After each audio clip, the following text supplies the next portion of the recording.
Good evening. It is 7:32 on Wednesday, July 10th. We're going to do the pledge and go into our meeting. Allegiance to the flag of the United States of America and to the republic for which it stands, one nation, under God, indivisible, with liberty and justice for all. It's over. Okay, and just so folks who are watching know, Trustee White is not feeling well tonight, so she is going to be zooming in. Oh, here she is. She's on Zoom. So there's 4 of us here for this meeting today. Okay. I just came back from vacation, so I'm in a very relaxed mood. Hopefully the meeting won't be as relaxed, but yes, let's see if the meeting increases my blood pressure. Let's see how that goes. Okay. I just want to go to see if there's any announcements we want to make to the public. I'm hearing none on this side. The supervisor and I were just at the library. There was a very lovely celebration of the work that Bethany has done for the Juneteenth committee, and the work that they've done in general in the community for the arts. So that was very lovely. Wanted to thank them for their work. In the years that I've lived here, I got to see them growing from a seedling to full on, really involved community arts center of all shapes and sizes. So we appreciate that. And I believe that we can move with the meeting. Hold on one second. Karen, are you going to discuss, did the letter go out? Are you going to discuss the parking the canopy? Do you want me to make that announcement now or wait for it? Okay. Say that we'll be sending out emails to the members tomorrow. Okay, we're going to send out a note to the community. The note, the major headline is, after some thoughtful consideration and conversations with the contractors and New York State and a grant we received and work to be done to put in solar canopy at the train station parking lot. Based on some delays and other issues that have come up, we have decided to speak to New York State, who actually gave us the grant and is in charge of the contractors and a lot of other elements of the project, to revisit where we might do solar panels, that we will not go forward with the one in the parking lot as it stands today. There's just too much of a delay and too much of an inconvenience to the residents, commuters, and some of the businesses in the way it's being rolled out. So we're going to move it to another location to be announced. If there is another viable location. We've done some solar panels, ops building, etc. And we'll get back to community, and tomorrow morning the commuters will be getting those notes and the rest of the community will be getting more specific information. So the information we sent out in the past couple of weeks becomes sort of null and void. Everything goes back to normal until a decision is made.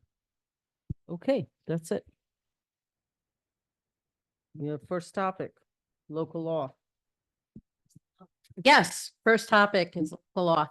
So this law pertains to streamlining our planning process, allowing more ability to ensure that applicants have their escrow balances in place, and allowing us to go through the process a little bit more effectively that way. So I would like to turn it over to Stuart Kahan and Manny Zahaj to talk about this proposed local law. Thank you, Manager. This was actually presented to the board. I'm hearing the mic, actually. Okay. I'll use my FM voice, okay? Here we go. This was actually presented to the board at the final work session in June. Subsequent to that, I had a discussion with the assistant village manager, who requested that there be some additional language put in regarding those applicants who, at the end of the land use process, continue to have an escrow balance, which is essentially in the red. So what The way the law currently is that if you owe a balance, you can't get a building permit, you can't get a CO, you can't get a certificate of compliance. What this would do is that you would also not get your resolution at the time that it's issued by the boards until you get your balance paid up. As Maddie and Valerie, I believe, can explain in greater detail, this is a problem generally with the bigger developments. What happens is there are a lot of consultant fees and they get their resolution and then they sit. And they sit for up to a year until they can get a building permit or even beyond that and get an extension. And what happens is the village is left having to pay these consultants where otherwise it would get paid out of escrow. So instead, what it will be is that once the planning, zoning, or whatever boards make their determination, there will then be a determination internally as to where we are vis-a-vis the escrow. Maddie is able to really see that almost in real time.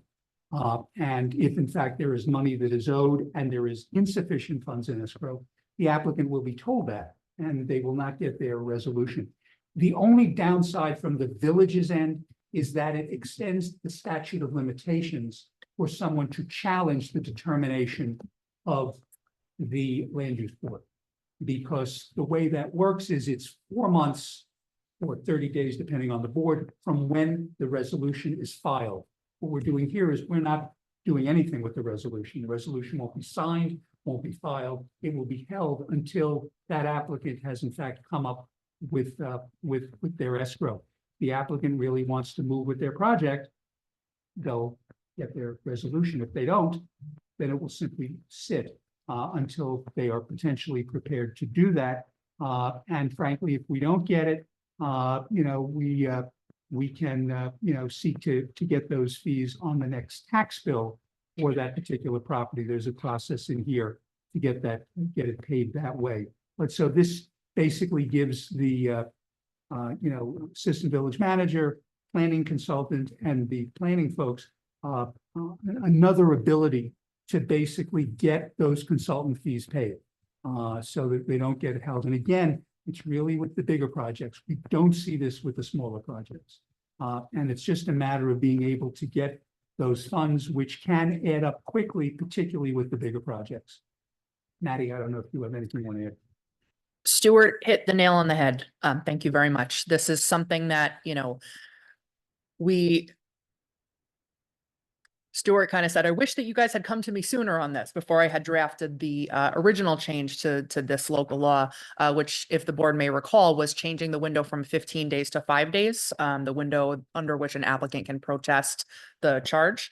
So we had sort of gone through that process and then, asked Stuart to pump the brakes and make this revision. Again, we're able to sort of see in real time what our balances are. We've really tightened up the invoicing and escrow process to the credit of Dale, of Valerie, of Jamie, Kane in the planning office. We're working really hard so that we can give people the best information immediately. So there really shouldn't be a delay on our end in letting them know, hey, you just had a bill come in for $6,000. You're now in the red. So we need to hear from you shortly before we're able to issue that resolution. So happy to answer any additional questions if they may exist. And to sort of underscore what Stuart said, this is not a chronic issue. It's just something that we've seen a couple of times with, again, some of the bigger developments, and we want to get them on their way, but they got to help us do that. Questions, comments? No? Thank you, Maddie. Thank you, Stuart. I do have a few questions, and Stuart, just help me and clarify some of this stuff. So here you talked about delete the stuff that is in brackets and new the ones that are underlined. Yes, sir. So Maddie just kind of confused me a little bit when you talked about that we already have passed these resolutions from 50. We haven't done. So No, that's what I misunderstood. Okay. Can I sort of rephrase Yep. just to make sure that I'm clear? So we had come to the board, I think at the beginning of June, with a request for a proposed local law change, which would change the window from 15 days to 5 days. That local law had been, okayed by the board. We were moving through the process, at which time we said, wait a second, there's another really substantial change that we want to make to the text of this proposed local law. So the board hasn't officially approved anything. This is just So adding more that's material what, to the okay, same. That's what I was trying to understand, because right now here it talks about the 15, and brackets and the Correct. 5 in there. That's, Yep, that has not yet been changed. So, Right. so, yeah, so just help me clarify, maybe Valerie, you can help me with this one. Because one of the things that Stuart mentioned is that, the building department won't be able to issue any permits if they're not paid out. So Right. on this one, on 92-24, that is in brackets in regards to the building inspector portion of this. So is that somewhere else? Because I'm reading B, which becomes 8 now. I don't see that anywhere in here where the building department has the power. Everything goes back to the planning department. If you can just clarify Trustee that. for me. Quezada, Yeah. it's not in here, it was taken out No, because I know. next week, when the board considers the adoption of the new chapter 92, Yeah. that's in there. That's in there. All right. Then you don't have to answer. All right. Yeah, that Thanks. was easy. Thank you. All right. Yeah, I'm good with what you have in there. Yeah. Okay, so I just have dollars and cents questions, please. I get that it's limited to the large players, et cetera. What is the goal here? I'm sort of trying to get the size of this. Are we talking 5 to 10,000 categories? That about the average that it sinks to the red? And about those amounts, is it 1,000 to 2,000, 20,000? Yeah, so basically the current policy is, and when we work, with Maddie and Jamie, that if an escrow goes below 50% of its original, we ask the applicant to replenish. But there are times in some of these applications, even like, for example, we'll use recent Popeyes. It was a small building, yet it's a larger outfit and entity.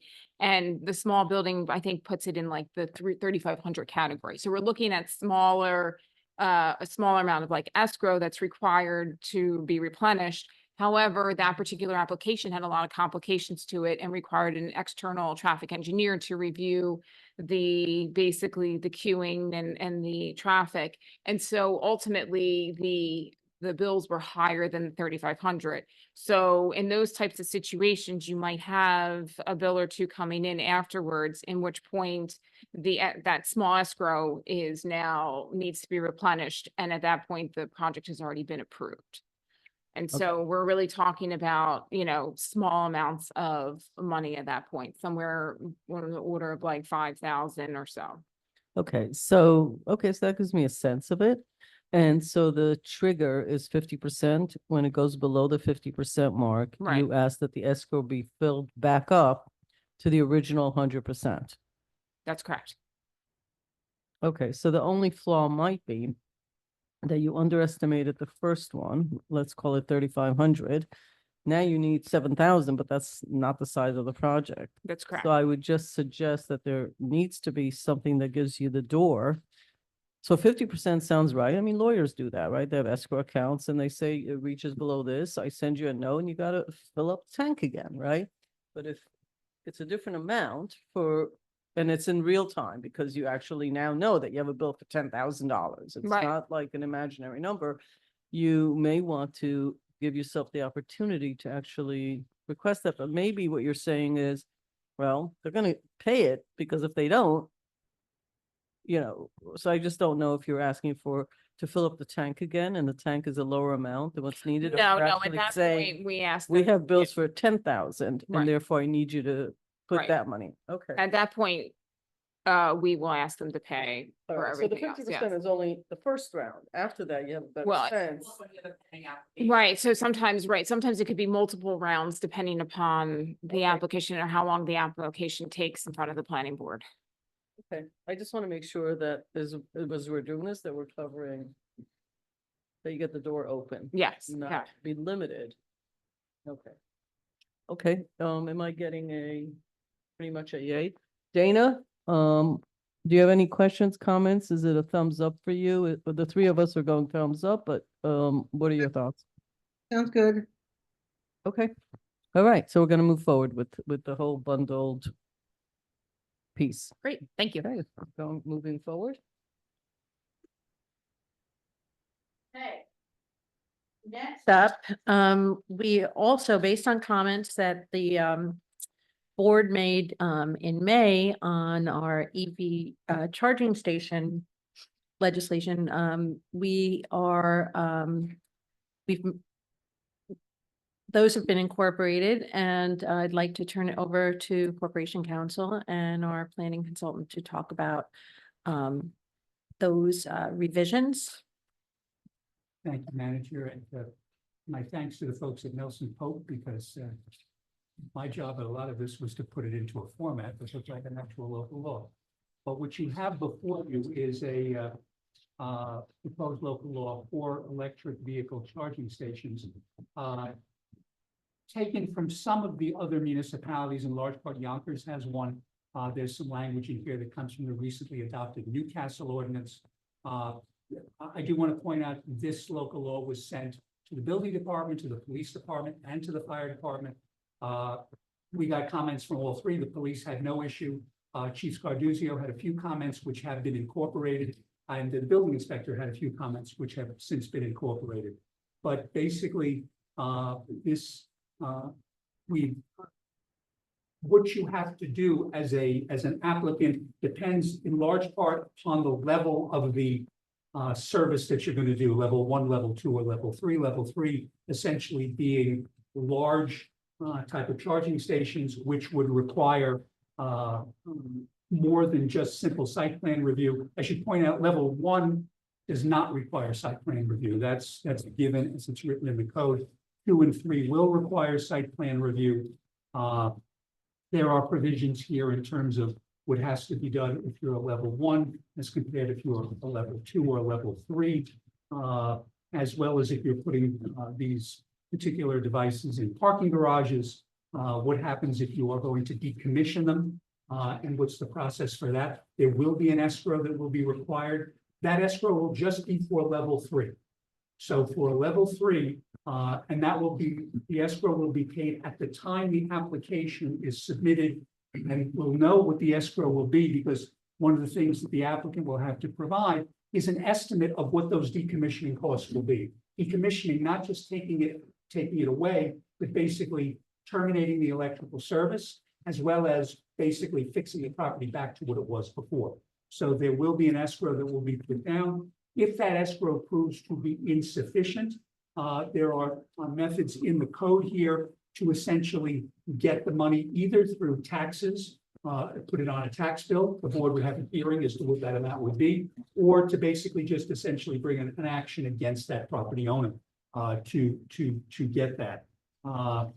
We've also put in provisions. Stuart, here. if I could Yes. just ask, and it's transferable, so the property, the whole building is sold to XYZ company, everything's transferable to the Yeah. new? And it would go to the new owner. We would still be holding the escrow, but the new owner would then be the responsible entity. We do have provisions in here dealing with signage, particularly signage. This is more if you're like at gas stations or outdoor locations, the type of signage you can have, the size of the signage.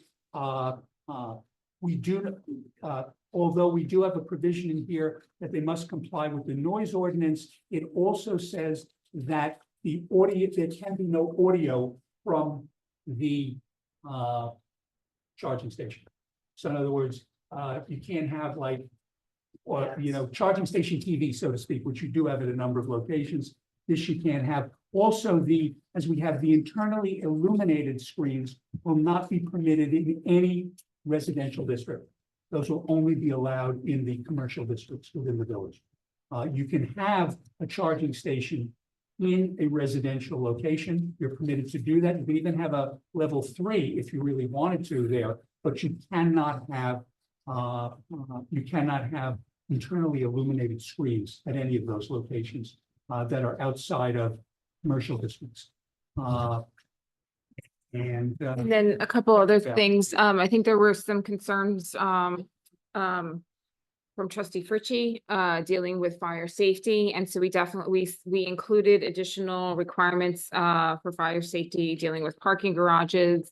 And also, as the fire chief also recommended requirements for certain sign displays, just noting that the structures contain those types of electrical vehicle charging stations, and that includes all levels, level 1, level 2, and level 3.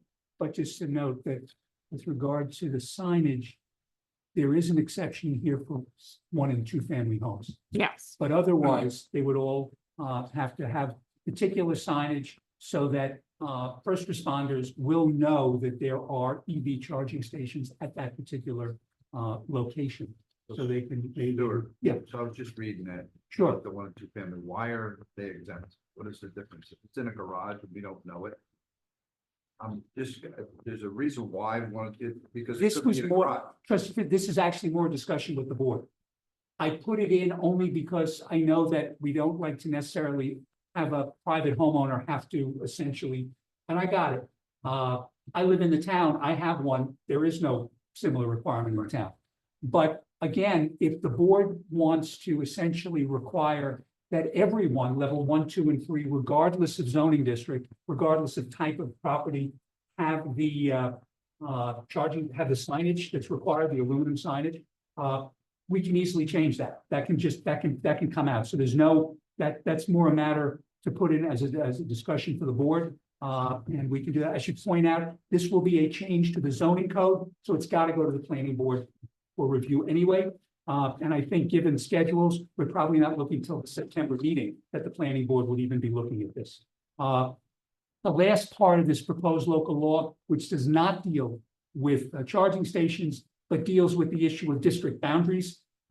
We have a number of homes on Dale, Pine, and I think Claremont that are both in the village and in the unincorporated area.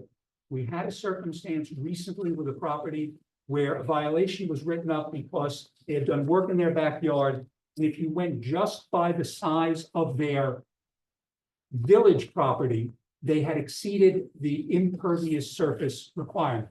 But if you counted their property in the unincorporated, they were well below the number. It seemed somewhat unfair to those property owners to basically do that. So Yonkers, for example, has it what we put in here, which is that if you have someone who crosses a municipal boundary, you're going to measure from the lot line, not from the zone line. So in the case of this property, it would go from where their town property line is, rather than just from their district line, so that they would get the benefit of having the extra property for purposes of impervious surface, side yard setback, even front yard setback. But again, it's not a large number of properties, but it's on Pine, a few on, I think there's 2 on Dale, and there's like 3 or 4 I know that are on Claremont, that this does apply for. So, and as I said, it came up in the context of, I got a note from an attorney saying, well, you know, if you count it this way, he's within the numbers. So we had an internal discussion and thought that for those particular property owners, we would look at going to the district boundary. We would go to the municipal boundary where they are. We don't have that currently in our code. So in other words, the code didn't appear to contemplate what would happen in a property like this, like some of those on Dale, some of those on Pine, which is, if you look at the GIS map, basically go over both. They get double tax. They get a tax bill for both parcels. So the thought was to basically extend it to the lot line, not just the district boundary. So that's the other potential revision to this. Also, just to note, with regard to the electric vehicle charging, the proposal is that that would not go into effect until 60 days after filing, so that individuals can be made aware of what's going to happen with regard to that. The change in district boundaries would be in effect once the statute, once the law is filed. So that's basically what the changes are. But as to whether it should not or should not include 1 and 2 family with regard to the signage, whatever is the board's pleasure, we can change it however you want. Comments? I believe it should be every. I believe the sign. I'm sorry, can you guys speak into the microphones? I can't hear you, I'm sorry. I believe that the signage should be on every application.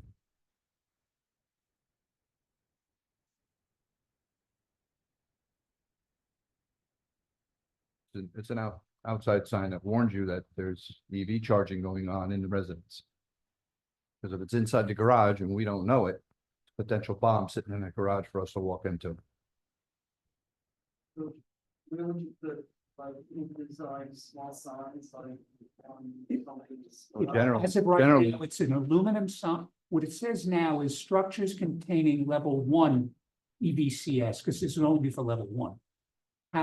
Shall have an aluminum sign displayed on the side of the structure, as approved by the building inspector. For 2 and 3, everybody's gotta have, it. But the exemption is that for level 1, 1 and 2 family dwellings would be exempt from the signage requirement. But again, with that language, it's one line, it can easily come out, and then everybody would have to meet that signage requirement. So it should be by the electric meter. Just like same with solar, when we walk up the house, you might not see it, but it's on the back. You go to the side of the house, which everybody does on a fire scene, you look at the electrical. Is there solar, is there not solar? Oh, there's EV charging. That's my placement. Yes, you absolutely do. Absolutely. Every box you have, even inside your panel box. Yeah, right. Plus there's a inverter on the side of your house. Sign. Well, there's red labels that is, that's according to NYSERDA. But it should be placed in the same general vicinity by the electric meter, at least notifying someone if we have to go in there. Correct. Generally, somebody, they do a walk around on a house.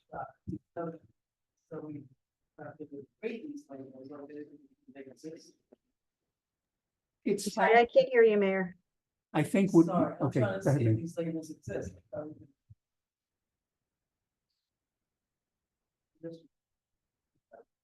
Oh, I got I thought it was on. Do they exist, these labels? Like what's?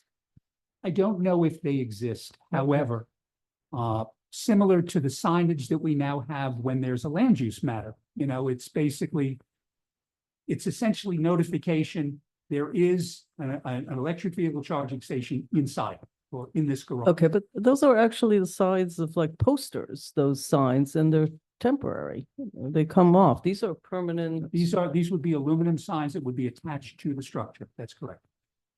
Okay, so I mean, I'm just imagining houses and people sticking stuff and. Well, So it's we a- could put it where the electric. put it near the electric meter to be But it doesn't determined say what it the is. size, Yeah, it doesn't have it's to the be, label. solar Yeah. is easy to figure out, but this is something totally different. You could, you're in the dark, so to speak. Do we want to have maybe instead of just specifically identifying aluminum sign for this, maybe we just put, just use it as a sign and then we can work internally to come up with maybe. Yeah, like a label. Something that, Yeah. what we've done in other types of situations. Well, it's Yeah. like, you Right. supply if somebody's throwing out the refrigerator, they get this label. Right, I exactly. think So we just figure have to out- make it easy for Right. us. So we have to create, and I would do like a smallish, by the electrical, Yeah, you whatever. could 3x5 that or people 6x9. can look for it. Right. something- People are not something gonna put simple. signage on their lawn. I mean, they got like, it's not gotta make it reasonable. The purpose here is, from your perspective, is for somebody coming to the house for fire to know that it Sure. exists. Okay. And that can be in the same place where the other signs could are, be 'cause right that's next- where they're gonna look for Yeah, it. next to the electric meter. Okay, so the labeling is, we'll figure the design out. We won't name what it is. We'll just create it. People can maybe, if it costs us $1 to make them, maybe they pay, maybe it's free, so that it's about safety, it's not about money. Right. And, I'm sorry. Well, because then they'll know what to look for. It's orange, it's blue, it's whatever. They'll know what to look for. Okay, so that's just the detail. But the general concept, you're good with. Okay, Yes, I am. sir? Just making sure I have a green line on my mic. So I guess if we're gonna go with signs, it should be green signs. Whatever You the know, cheapest color is. Not that I really don't care. It doesn't matter to me in the level 1. I think definitely level 2 and 3, Yeah. that should be required. If we are gonna be implementing this law for signs on all levels, we have to be very consistent because the state does have a trust symbol that goes into a house when is an addition being made, and engineering wood is placed, and there's a specific sizes for that kind of symbols. And that goes on, you know, Bob, it goes on the meter as well. So if the house has a truss symbol that already is in the meter, so I want to make sure that there's consistency on the building department end, that how is that going to be placed? So that's just as a side note in there. So that to me is irrelevant. I do have a question though. The only question that I have on this one, I was looking on the site plan review requirements. Yes, So we talked about level 1 not being required for anything. that's correct. But, so I'm a little confused when we bring up HPC in here. What are we referring to HPC to look at? Because it's very small districts that, are we saying that, because there's only 2 districts that we have, sure. We have the downtown and the spotter. That's pretty much it, that the HPC is sort of overseeing this. That was put in by me because these are exterior and they will be on exterior properties. So that if in fact we are either in a landmark property or a property in a historic district, similar to what we now do with solar panels, it would be subject to review by historic preservation, Okay. just for that purpose. It's But that not will, site plan yeah, review. okay, got It's it. just an HPC, basically a certificate of appropriateness. Okay. So, and I understand that. So forget about a spotter for 1 second, because that's definitely residential. Our downtown, I just don't see HPC being involved, for argument's sake. The newest building that we have, the infill, what number is that one? 133, 147 Yeah. Main Street? The only EV charging station that I can see that being in there is in the garage. That's correct. So they wouldn't, So, that. but they're still in the district, But but that's interior. it's interior. It's not so that exterior. doesn't count. Yeah, it's That's only not portion. exterior. So it You doesn't know. count. So Right. that's what I want to make sure that it's clear, because there's other properties that I have known that on lower Main Street portion that have gone for a deck, for argument's sake. They have gone in from the HPC, even though the deck is in the rear Yes. of the property. But yeah, they have gone in front of the HPC. So now there's small parking areas in some of those buildings. So that will require not just site plan approval, but also will require HPC to be involved in those buildings. Yes, we actually had one last week, where the property, I think it was 107, 114 Main, as a matter of fact, where they're putting in the new retaining wall. But Okay. even though that retaining wall essentially fronts onto Central Avenue, Mhm. the building is in the historic Yeah. district. So for that purpose, I will say that it was approximately a 7-minute application to the HPC. They looked at it and they granted it. But because it's in that district and it is an exterior work, and exterior is not just to the building, it's the grounds itself. Yeah. It would be subject to an HPC review. So in those limited circumstances, before the building inspector, even for a level 1, could issue a permit, he'd issue a referral letter to the HPC. They would look at it, and then it would ultimately get the COA, certificate of appropriateness, and then the permit could be issued. I mean, for the most part, level 1s are just your regular, Yeah. right? So they're just gonna probably be internal to the garage structure, Well, or just a small yeah. plug that really won't. Yeah, Yeah. and that's sort of, and again, because when someone goes to an EV charging, like they want to put that in your house. Usually just right now, let's say it's just a building permit requirement. You can submit that today. You'll probably get it sometime next week, if anything. It's pretty much straightforward. But now, if in the case of Spot, if someone wants to do that, now they have to wait minimum at least a month and a half, more or less, maybe 2 months to get that done. If they were going to include, if it was gonna be exterior work, Correct. Yeah. Yeah. But that's what I'm saying. If someone wants to put it in front of the garage, just a plugged in, right? that will have to go in front of the HPC. Theoretically, as this is written now, that's correct. So that to me is a little bit of, Overkill? yeah. Because it's not really changing that much of the character, sure. It's like the same thing for me is a little bit more like the painting of a house. That's a plug. To me, it's like, you painting the house, you really don't have to go to HPC. You're changing, well, not in that district, But if you're changing, something that will change the character of the house, then I can see that. But this is not really changing that. So that's sort of my struggle seeing that in there. I will say this, if you do not want HPC review, you will have to explicitly say that you don't want HPC review. Because the way the code is worded, it is exterior work. Mhm. If it's exterior work and it's in that district, or it's a historically landmark property, it is subject to HPC review. And the reason I point that out is the building inspector would want to see something that says he does not have to refer it. Yeah. So if you want that, then you would have to specifically put in language, if that's what the board wants, that it is not subject to HPC review. I will say that we do it now with solar panels. We also do it with air source, if people are doing that, which gets stuck on the side of a house.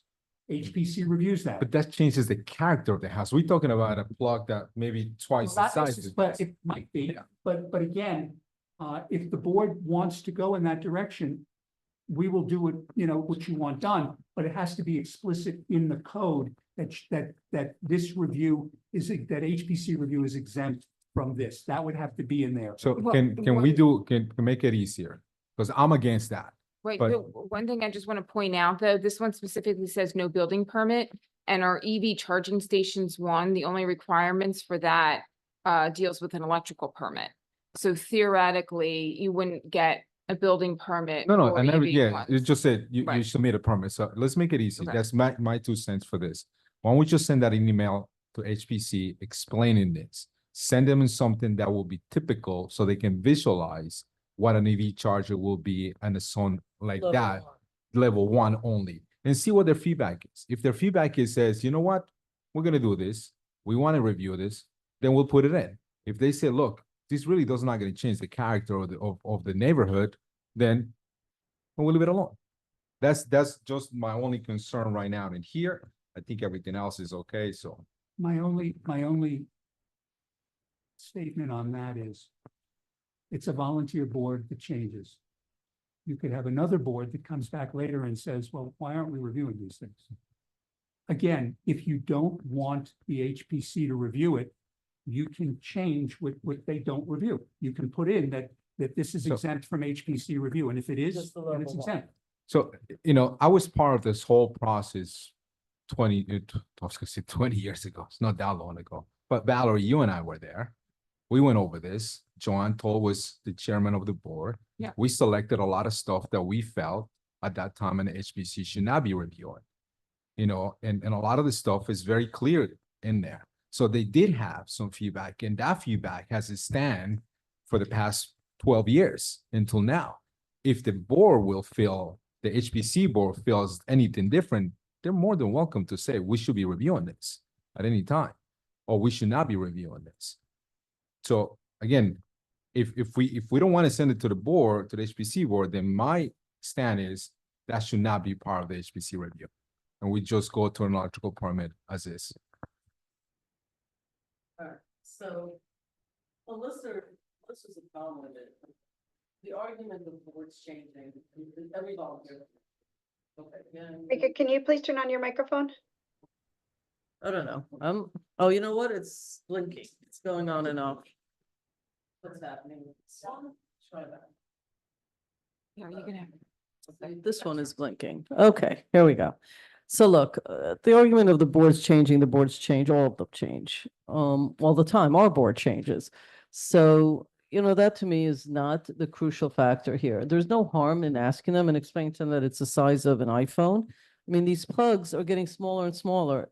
Eventually, you're not going to have to do a plug. You're going to have a simple electric outlet with some of the cars. Are you Yeah, raising I your think finger? it's just, the issue is if you want to ask the HPC Mhm. if they would like it codified in Mhm, the local law that this does not require HPC mhm. approval, then it's one more, in addition to the board saying that, then it's one more thing. If the HPC just says, yeah, we don't really want to look at this and it's not codified, that leaves it open because right now the code, based on the code, it's all exterior things. So it's whether you want to I- codify it or not. Okay, I think the point being made by two people is get input from HPC and say there are many things that we're coming to you. We don't think it needs to be codified, either yes or no. Either way, it has to be codified, from what I'm hearing. The question is, the board and majority thinks it's not necessary, this at level 1, but we'd like your input before we because it sounds like you have to codify if yes, and you have to codify if it's a no. No. If you are doing it Mm-hmm, right now, Yeah. it requires HPC. Right. Got now it. requires, Okay. because it's exterior work. got it. So we'll state it that way and say the board actually feels that for this level 1, which is the size of, an iPhone, it's a electrical plug, which because it's electric, you have to actually go through a process for it. It doesn't change the character. Exactly was stated, and they can say yes or they'll say no, and then we can figure it out. I don't think there's a harm in asking boards for their opinion once in Stuart, correct me if I'm wrong, in a but rare while. earlier on in the conversation, you said they went to HPC and it was a 7-minute conversation, correct? Yeah, To Yeah. look at it. What's 7 minutes in the grand scheme of things? I'm okay with the way it sits. It's actually not 7 minutes, it's actually a month and a half, because you have to submit the application at least a month and a half prior to you able to put that outlet. Part of the on your door. process. Okay. okay. Is there a problem with sending it to HBC to get their opinion on whether they think, okay. If they want to, if they don't want to do it, great. But the way, I'm okay with the way it reads. If we want to bring it to them and get their opinion, then so be it. Once in a while, the purpose of some of these boards is to get their opinion. I don't really see a harm, and I don't think there's a time is of the essence to this. It'll sit though. You're then, it's fine with Mhm. whatever the board wants. You're then probably not looking at anything, even a law, until the end of the year. Because Is that a HPC problem? will not be, well, only because you have more people who want to do EV charging stations, and we do get applications, and, it's out there, but it's up, it's, again, But if I'm just somebody, saying, if somebody puts in an application now, there is a process in place. It's not holding up their application. well, my point is, right now, there really isn't a process for EV charging stations. It Right, there is, doesn't exist. right, there is a potential pending application for level 3s and the Stop and Shop parking lot. But they've been waiting to see movement at the village board level in terms of any adoption, because right now it's not permitted. Because this would be basically a third party coming in and putting the level 3 charging stations, and these are with the illuminated signs, which which technically falls under the billboard definitions, which is why we're having these conversations. So let me ask you this. So if I was to call the chairman of the HPC tomorrow, since that I'm the liaison for that one, and I have a conversation with him, and if he tells me that he feels that this should be brought back into them for a formal meeting, then I'll bring it up to the board for next week and say they want to see this. But if he thinks that he can call some people and get some feedback from their members on the HPC, and they say, you know what, we really don't need to see this. And then what happens? Can we do it that way instead of waiting until the next time the HPC meets? Because I know they cannot make a decision via email. I get that. Well, Even it's though they're not- not making a it's not decision, it's not just an an opinion. It's not Yeah. an application, Yeah. so they could do whatever they want by email. All right, fantastic. So why can't we just send them an email asking them for their opinion? They don't have to, they're not making a decision. They're just putting an opinion for us. Once they make an opinion and you asked for it, it's very difficult to then say, we asked you for your opinion. You gave us an opinion, we're overriding the opinion. I mean, that's another, is that the scenario you really want? If they feel that they want to review this, then we'll leave it the way it is. If their opinion is that they want to review this, then we'll leave it the way it is. If their opinion is, we don't need to review this, and then we can change it.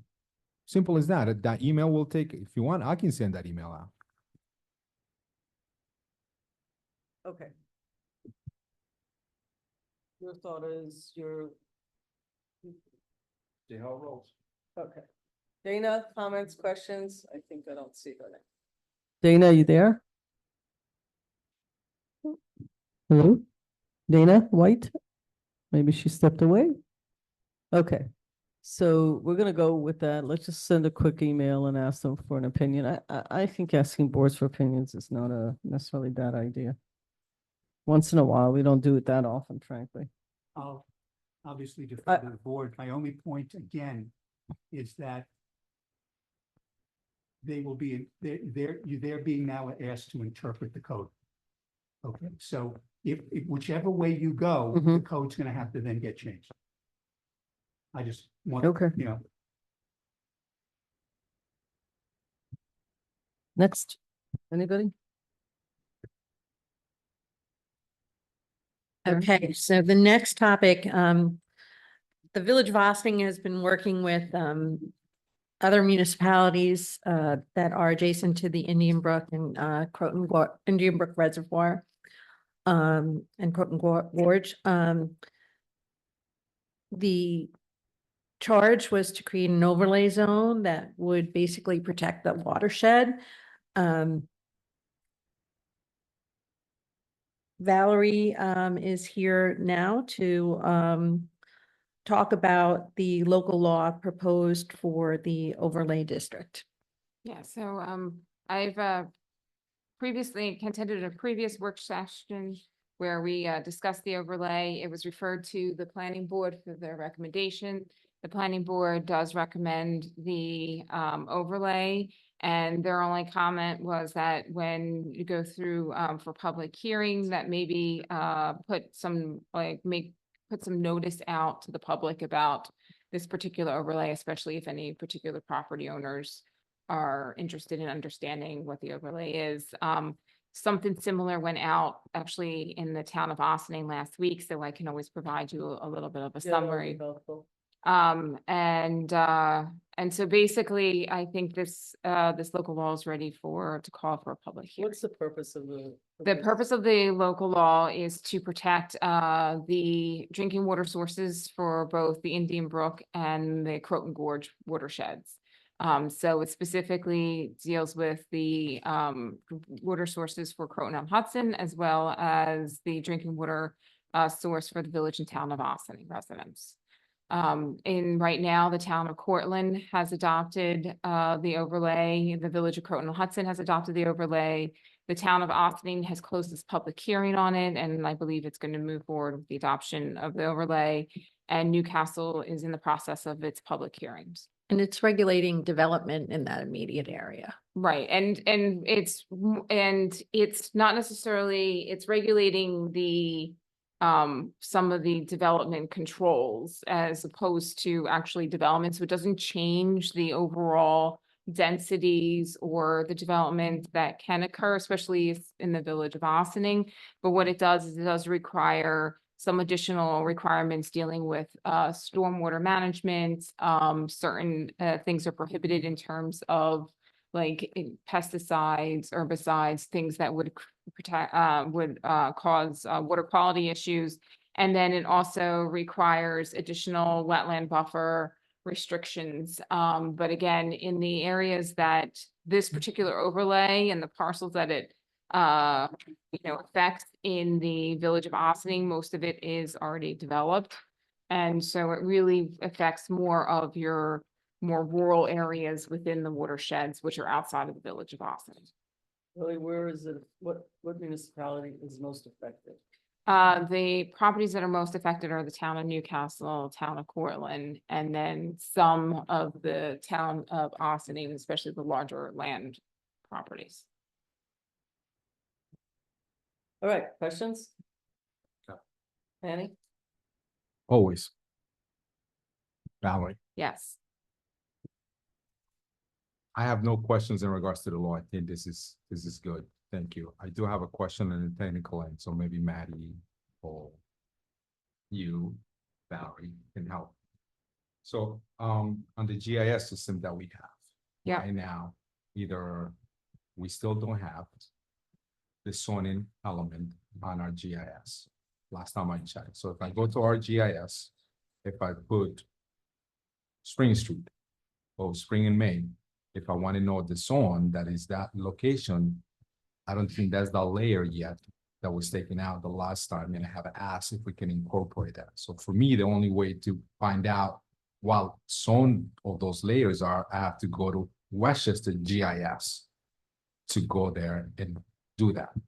But the tricky part is right now, Westchester GIS doesn't have any overlays that we have. Right. So how do we help people unless they go to the PDF map that we have created? So the simple answer is we can send shape files of these overlays to Westchester County for them to incorporate it into the zoning GIS. I think the other GIS you're referring to is at the town of Austin and assessor, right? So I can reach out to the assessor and see if we can, make sure that that gets posted. Okay, that'll be helpful because a lot of the stuff sometimes when we have to open two GISs to figure out what is going on Right, instead of just going to a PDF map. But sometimes when you do a search, is a difficult portion that you have to navigate three different things right. instead of just having one. So Okay. if we can do that, Yeah. that'll be fantastic. So that's literally my only comment that I have in regards to this law. So thank you. But the law is fine. It's the details of the circuit. Okay. Hello, Dana. Any questions on this? Nope. Okay, you're on mute, but I saw you saying no. I'm good. We can move forward. Thank you. Thank you. Next. All right, a while back, we discussed, planning board comments on, proposed changes to or we discussed the architectural design guidelines that were brought up by the, HPC. We did get comments from the planning board on those proposed changes. And I'm referring now to Corporation Counsel, Stuart Khan, and Assistant Village Manager Maddie Zahach to speak about that. You want to take this one, Stuart? This is the fastest agenda item of the night. So we brought the HPC. Every time you say that. No, I won't jinx it. We brought the HPC comments to the planning board. It was an enthusiastic thumbs up across the board, no notes. So if the board is aligned with the HPC's recommendation and the planning board's endorsement, we will have a resolution on next week to just codify those changes to the architectural design guidelines, and they will update it on the village website. Okay, questions? You're good, Manny? The what? Can you please turn your microphones on? Oh, like the feather. The other ones, the- yeah, the side ones. I'm surprised they didn't bring those. Oh, Sorry. So, but I'm okay with that. you're okay? So, sorry, Valerie, we are gonna be separating this into different segments, like we talked about. I think we had that at some point of time with the architectural guidelines and like just extracting some items for people to actually be easy for them. If they just want to do awnings, when they have an awning application, you'll be able to attach the PDF of the guidelines itself as well. So, I mean, we haven't, I don't think the HBC has talked about that in particular, but it's something that if the village board wants us to work with the HBC and develop something like that. No, we can no, do it's that. literally just taking the awning that you Right, have in that's- here and just extracting that and just. if Right, that's someone what I'm wants to saying. do an We could, application, they'd right, be so able we to do could that. work on, extracting, right, Not something. really, just Right. just pulling it out. Yeah, yeah. And I don't want to create more stuff. No, It's no, fine- no, it's no, fine that's the what I way it mean, but is. we Yeah. can Make it work easy to on, cut and paste. right, we can work on developing that. Making part. it sound like it's a project. Yeah, no, it's just That's- really, right, but it's extracting it from like the PDF and yes. Because the exactly. planning board will be able to use that as well. There's some Yes. stuff that they'll be able to do that It's- and it's- us. It's a Yeah. project, but So- it's a tiny little project. It is a very little project. We Very can do good that. to- All right, Yes. that was it. Thank you. So we're good. Dana, you good as well? Okay. Huh? I'm good. Got it. All right. Moving right along. Okay, Look, Valerie's running off here. Jeez. thank you, Valerie. Good night. Good night. Next up, the Village of Ossining, along with several other Westchester municipalities, was working with the county on the Climate Action Planning Institute process, which really worked to establish a baseline for fossil fuel, for carbon usage, and once that baseline is been established through a lot of work that Maddie did along with Kate Schlott from the EAC, I'm sorry, and Green Ossining, Susie Ross.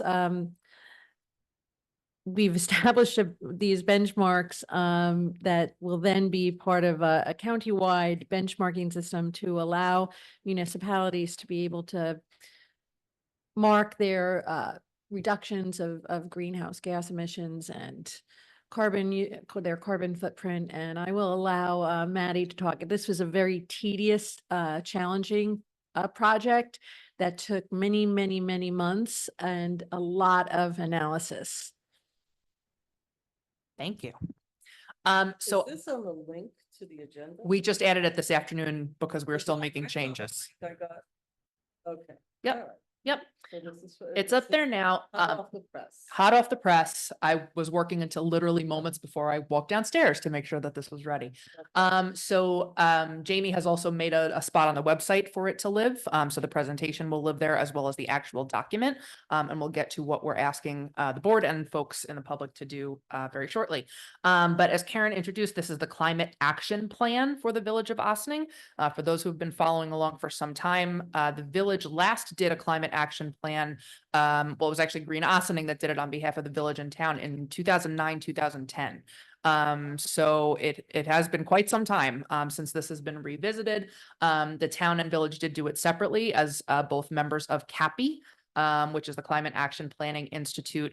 Also, as Karen mentioned, Westchester County was the lead applicant on this, and then there were a series of other smaller communities that also engaged in the learning and then establishing the report, including our friends in the town of Ossining. So Jamie has up the table of contents. I'm basically going to go through this in a pretty high level of detail, and then at the end we'll sort of talk about what is contained within the report proper. But on the next slide, basically what we were examining here was not the village of Ossining as a community, but the village of Ossining as a government. So this is only for government operations. This isn't, with regard to residents and businesses. This is only about the greenhouse gas emissions that we create as a local government. And so what will be probably not a surprise to anyone here, of all of the sectors that we studied, among them buildings and facilities, streetlights and traffic signals, water and wastewater treatment facilities, our vehicle fleet, and our employee commute. Buildings and facilities by far was our largest emitter of the greenhouse gas emissions. So you can see the chart there, which I will admit a lot of this work was completed in part by interns for HVRC, who helped us to sort of get some of this data after we had provided our Con Edison bills, our NYPA bills, and some of our other utilities. So this was a trend among everybody else in the CAPI. The buildings and facilities is definitely the largest problem, but fortunately for us, it's also one of the ones that we have the most control over. So if you go to the next slide, Jamie. So the village has a long road ahead of us, as does the state of New York, and even more so our nation.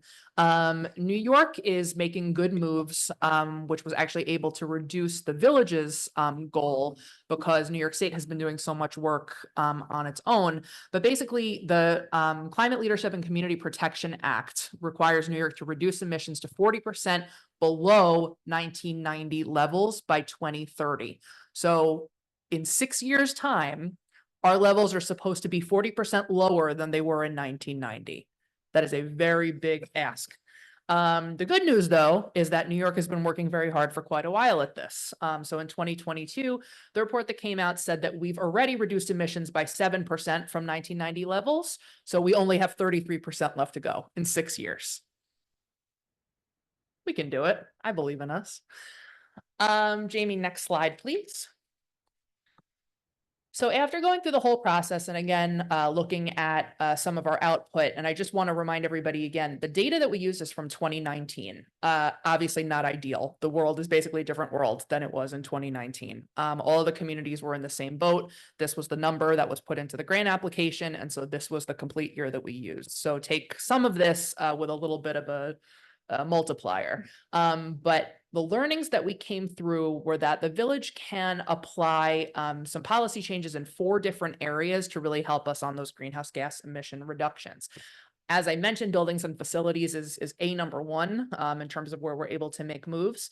So the first recommendation has to do, it's sort of twofold. One is conducting energy audits at our municipal facilities, which includes not just the energy audit technically, but also benchmarking, what Karen sort of was alluding to. So this is something that we'll be talking a little bit more about at budget time. There are relatively inexpensive softwares that can help us do this, but basically every month you get a Con Ed bill for 16 Croton Avenue, you plop it right in the thing, you say what the amount was, the supply charge, delivery charges, what have you. So that way you can see year over year the improvements that the board is allowing us to invest in from a capital standpoint. Is it working to help us reduce our greenhouse gas emissions or not? So again, the first component of that is the audit and benchmarking, but the second is to where does it say that? Invest in energy management systems for some of our municipal buildings. So that was the first recommendation in total. Another was complete and document LED conversion for all our facilities. And as the board knows, we've been working on this for quite some time. We went to LED streetlights probably almost 10 years ago now. And then slowly but surely, as we're changing fixtures in our municipal buildings, not quite 10 years. No, 7 years, 8 years. Yeah, Mhm. we're getting there. So as we are, doing upgrades around our facilities, we're replacing LED when those upgrades come into play. Additionally, it was recommended that we install solar panels. As the board knows, we did this successfully with a partnership with NYPA and Ecogy at the Operations Center, and more to come. We're currently contemplating it for a couple other village buildings, including perhaps our police station and our community center, as well as the multimodal transportation hub. So more to come on that. Another one that the board has heard of pretty recently has to do with some of the work that we can do in our firehouses. So again, the village owns 5 firehouses. They're not terribly new, most of them. And so we're looking to find ways that we can do some smaller scale things in those buildings because they're a little bit smaller. So you'll recall a couple of weeks ago, we came to you and asked for a resolution to sign an MOA to apply for the grant to do the air source heat pumps in 2 of our firehouses. So that's incorporated in this section. As far as transportation, it's pretty much what you would expect. Install more EV chargers. We're working on that over time. Continue transition to EV and hybrids where possible. Another recommendation was to adopt a fleet efficiency policy. I know this is somewhere that the board has been going for quite some time, but basically to, again, codify and document that going forward, we want to get to, at least for our light duty vehicles by 2050, about 90% electric or hybrid vehicles. So 2050 and only light duty, that's not such a far stretch from where we're at now. It's eminently doable, but just basically, again, codifying that policy, which has been somewhat longstanding. And then finally, which I think would be the most difficult, create program to incent low emissions commute for municipal employees.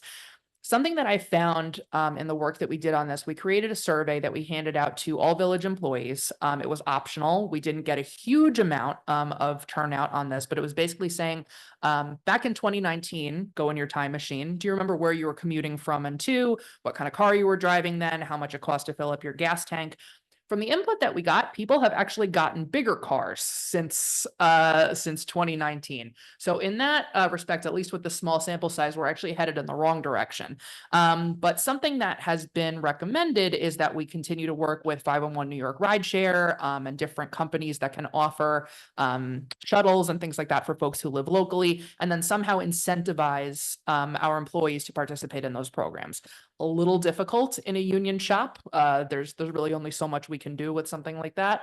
But things that are recommended are like, preferred parking on days you don't take the shuttle and things of that nature. So might be an opportunity to get fun, get creative, but that's a little piece down the road. As far as solid waste, there were only 2 main recommendations here. One, in speaking with Paul about how our DPW treats paper.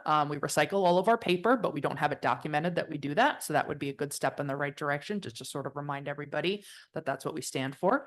And the other is to implement an environmentally friendly purchasing policy. So basically similar to how the board adopts and readopts the procurement policy every January as part of the reorg meeting, we could include a component about, prioritizing green and recycled options in supplies wherever feasible. And there are certainly a lot of benefits of that, besides the fact that we would likely be saving money, health outcomes for our employees by using, more natural and recycled products. It also creates a bigger market out there in the world for recycled products, which which is good for all of us. And then finally, natural resources, which is really where the EAC came in. This is something that they've been trying to get up and running for some time, which is creating and adopting a natural resources inventory. So I know this is a project of our current chair in particular and something that they're looking to do next year, which is great. Also develop and implement a local zoning ordinance that helps to conserve natural areas. So not super unlike what we were just talking about with the overlay zone. And then finally, electrifying lawn equipment. We know that 2 years ago, I believe, our Parks Department named 5 of the 17 village parks that were going to be green zones. So basically only electric and battery powered equipment could be used there. And it's been going great. We, are going to try to continue and invest in those things and maybe spread it to DPW if and when possible. Jamie, the next slide, please. So one of the tools that was used to sort of measure where we've been and where we're going is ClearPath. So there's a little bit more about this in the report itself, but this tool is still accessible to us, and it basically just lets us toggle and play with some of the levers about if we change this and by how much, what our impact is going to be in terms of our greenhouse gas emissions. So I just wanted to show a picture of that to see where we are. It's kind of hard to see from here, but in the yellow section, you see a blue dotted line sort of cutting across horizontally. That is our 2030 reduction goal. And then underneath that, at the very, very, very bottom of the orange section, there's a horizontal line that's like pink. That's our 2050 reduction goal. So we can basically toggle as we go going forward. If we change this, if we move these, if we implement these policies, this is how close we're getting close to or farther away from our reduction goals for those years. Next slide, please. So also part of the report is sort of putting in a graphic format what I just explained. So the recommendations as well as a timeline for action. So you can see there are 6 years going across starting in 2025. Some of them are things that are ongoing that we have been doing, will continue to do. Some of them require a very specific action, a purchase, a policy, something of that nature.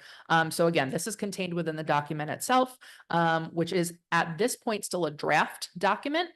So if you go to the next slide, we want to make sure that this is also a community document, because as much as this is something that, folks have been working on, between myself and the EAC, and I know that, the town has been working hard on their own, we want to make sure that village residents are also very aware of what our greenhouse gas emissions are, and then also what the board proposes to do to improve them going forward. So the vision statement for our plan, which is specific to the village, is that the village of Ossining is committed to keep Ossining cleaner, healthier, and more resilient by decreasing the community's greenhouse gas emissions and increasing adaptability to climate change. Next slide. So here's what we need everyone to do. Tonight, we're presenting the draft to the Village Board of Trustees, and this afternoon it went onto the village website. So certainly the feedback from the board tonight or in later weeks will be helpful. It's a 36-page long report. It's not terribly dense, but 36 pages is pretty long. We also are going to be asking the public to submit feedback. The data sort of is what it is, but in terms of what strategies we're thinking about prioritizing, we could certainly use some input on that. And then the board will have to formally adopt, and we'll submit it to Climate Smart Communities and start getting some more points. Jamie, if you go to the next slide. Just a list of thank yous. Kate and Katie from the EAC have been instrumental. Green Ossining certainly paved the way for this. As I mentioned, they were the ones who developed Ossining's first climate action plan. We also had, like I mentioned, 2 interns who worked on the project, as well as the team at HVRC and ICLEI, and our other friends in the CAPI cohort, which made this a little bit less tedious. And on the final slide, this is sort of our call to action to our community. What do you think about the CAP? So if you have any questions, comments, things that we've missed, things that you want to contribute, please email your comments to PLAN at villageofossining.org with this very specific subject line, Village CAP feedback, no later than July 31st. We will synthesize whatever feedback we get, bring it back to the board, adopt it, and then next year it's time to do this all over again with updated data. Very exciting. All right. If the board has any questions, happy to answer them if I can.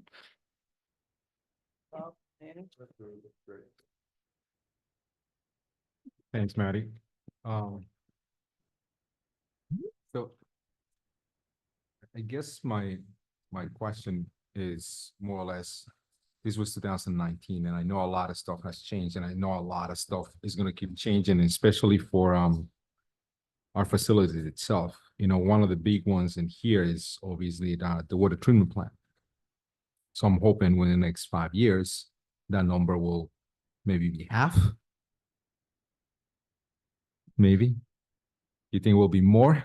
I think that by design, because the building that we're operating out of now is 40 years old, right? Even if we didn't make a super duper extra effort to greenify the new water treatment plant, it would already be more efficient just by design because it's new. But in addition, as the board is aware and as the public may be aware, we also have gotten a grant to institute a green roof on the property. And I know that, you know, sustainability has been a consideration throughout the process. I suspect that we will do better. 50%, that's a tall order. I agree. Where is parks? The lights in the park here, is that in which category does it fall? Those are contained if, well, the slide is down, but the third slide, which talks about streetlights and traffic signals. Is that falls under there? Yes. It does. So that's the narrowest sliver. Which it is, and obviously that was done because of a lot of the, you know, we did the streetlights many years ago. Yep. LEDs components, but is all the parks right now LEDs? I don't believe all of them are. I would have to double check with Bill. I know that for field lighting, and don't We quote did- me, Karen, and did that. yeah, we might Yeah. have some of so- the field lighting that's been converted to LEDs, but I couldn't swear by it. I think will be helpful to understand on parks as well, because that's Okay. one of the things, we talked about, you know, doing that when we were doing the streets, Mhm. LEDs. Yeah, I think I'm sorry to interrupt. I think like I said, you know, the sort of village holistic philosophy coming down from the board has been when it's time to replace something that's light related, we will do it with LEDs unless there is a very, very obvious reason not to. So I remember that there was a project that we very specifically said we need new field lights and we want to do LED. So from 2019 to 2024 now, on our existing facilities, what is the percentage of LEDs right now, more or less? Oh, boy. This is more of a Paul question. I wish that I could answer. They have done a lot for replacement. They've done a lot, but I wouldn't want to speak on their behalf and put a number. I would say it's a high percentage though, It- like, cause I think that, you know, on the streetlights, are you talking about in the facilities themselves? Facility itself, yeah. Well, this room is LED, right? Which a Yeah, year ago And it wasn't. They, you know, the reality is the buildings themselves, like, as they're changing bulbs, like, I know, like when I think probably most of ops should be done, or at least a good portion of it. I don't know about the second floor, but I think on the first floor, because if Andy goes into a room and he'll be like, you don't have LED lights, I'm telling John to change them now. So like we have And a, in- So you know. simple email, maybe? Yeah. Like, Yeah. I think it should Yeah. be documented. Yeah, that's Yeah. the reason why I'm asking, is because Yeah. all that stuff should be part of Yeah. the we- Yeah. updated report that. Yep. 33%, hopefully it will become more like, you know, Uh, closer to the number we want to reach. Just- sooner just- rather than later. Just to kind of bounce off of that, I think that, and that's why I sort of mentioned when we get into budget season, talking about like maybe a benchmarking software, maybe an intern to help with that project. Because I think it's great to have a baseline. The 2019 was a fine baseline, it's fine. But going forward, being able to sort of compartmentalize by facility, by unit, Yeah. by, you know, like that's going to be enormously helpful. And then when we do this again, we can incorporate how many LEDs have we, you know, changed in between this year and next year. I think that's something that, you know, going back to 2019, I don't know how easy it would have been to recreate. yeah. All right, no problem. Thank you. I just have some macro questions. So the town is also doing a similar, or theirs looks very different? Theirs looks very similar from what I recall. It's been some time since I saw theirs, but Mhm. I think, you know, in terms of like slices of the pie, in terms of employee commute, streetlights, vehicle fleet and buildings, theirs looks a little bit different because they only own one building. So, but proportionality wise, I think it's probably very similar. So how many municipalities are going through this process? So Dutchess County did it before we did, and I think they had about 10 in total municipalities, and then Westchester County was about the same. 10 municipalities? Yeah. Why not more? I couldn't speak to that. Like I said, this was 2018, maybe when the village got the grant, 2019, so it predates me by a bit. I can give you the name of the municipalities, but basically the grant that Westchester County went for, they cast a wide net and said, you know, any municipality that wants to participate, there's no cash match, but it's a time match. And as Karen sort of alluded to, it has been a lot of time. This was no easy feat, and like I said, we even had interns to assist. So it was Westchester County, the cities of Peekskill and White Plains, the town of Ossining, the village of Hastings, Irvington, Ossining, Pelham, and Terrytown. So none of the cities. Peekskill and White Plains. Peekskill and White Plains, sorry. And everybody does it differently. I mean, everybody sort of goes through, like I said, the learning process. You know, they had you know, a series of webinars and then a series of in-person meetings that basically said, here's why we're doing what we're doing, here's how these tools were created, things of that nature. So everyone came out with their own report. It's a canned format, but obviously everybody's data was very different. It Okay. just kind of was a trend that for all the communities, I believe, except for the town, you know, buildings and facilities was the number one because it just is. Okay. I'm just trying to understand why, so it was a grant and the dollars from the grant is what? For hiring interns and things like that? I believe it was $100,000 grant and it was HVRC and ICLEI who were actually the consultants on the grant. So Westchester County got money to hire consultants. It's not like they got money. Westchester County put in staff match time, as did all the communities I just mentioned. So no one actually got any green out of this except the consultants that were paid by the grant. I'm trying to sort of figure out at the end of all this metrics and measurements, what's in it for the village, or, because if there was a lot in it, then the municipality should be doing it as well. Like I said, I can't speak to why other people didn't jump in. It was an enormous amount of effort. And I think if you don't have the benchmarking software for communities that have it, I know Irvington has used a pretty, like a DOS, you know, format of it for quite some time. So this was, you know, much easier for them because they already had everything, you know, Right. exactly how they needed it. But for communities like ours, and I imagine several others, this was sort of a scramble, especially to go back, you know, 3-4 years. Right, okay. Okay, great. All right, next up, Corporation Council will be reviewing some proposed changes to the village's towing legislation. Thank you, Manager. Folks, this is a small change to the towing law. We do require fingerprinting of owners of the tow trucks as well as the drivers. The Department of Criminal Justice Services has advised that we had some gaps in our law, and that's why they would not do the fingerprinting check through Department of Criminal Justice Services. They told us what the gaps were. Those gaps are what is now underlined in the local law. And I sent it already to DCJS up in Albany. They said these changes are just fine. Basically, what they are is to show that we are in compliance with 2 articles of the correction law, which essentially provide for either certificates of relief from disability or set forth New York's public policy to encourage the licensure and employment of persons previously convicted of 1 or more criminal offenses and the factors that should be considered in making such licensure and employment determinations. We actually have similar language in other parts of our code. It just was never transferred over with regard to towing. So once we do this, we'll send it up to DCJS, and any future tow truck operators or tow truck drivers will be able to do a complete criminal record check through DCJS. So what happens to the current ones? They don't have to go through? No, we've actually been able to do it in a different way.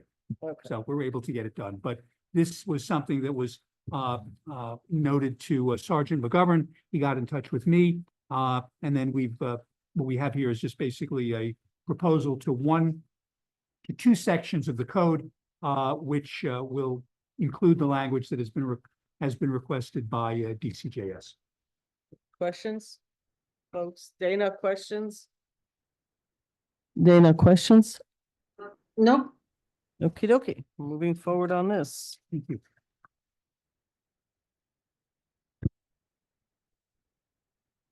That's it.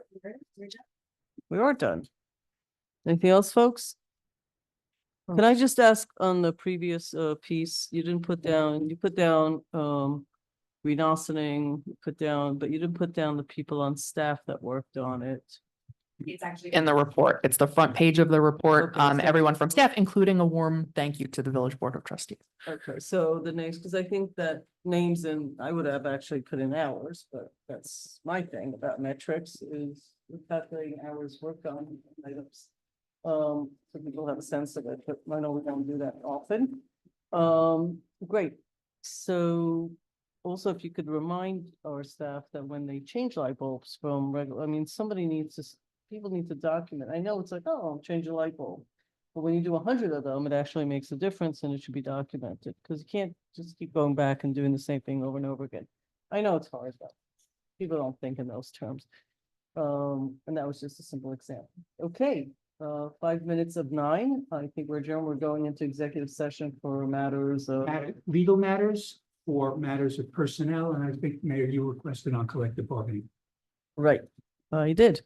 Dana, you're gonna come in separately. You have everything you need? Great, then we are. Something else, Karen? You're good? Oh, okay, no problem. So we are adjourned. We will see everybody next Wednesday, at the courthouse where we have the legislative session. We're done. We're good.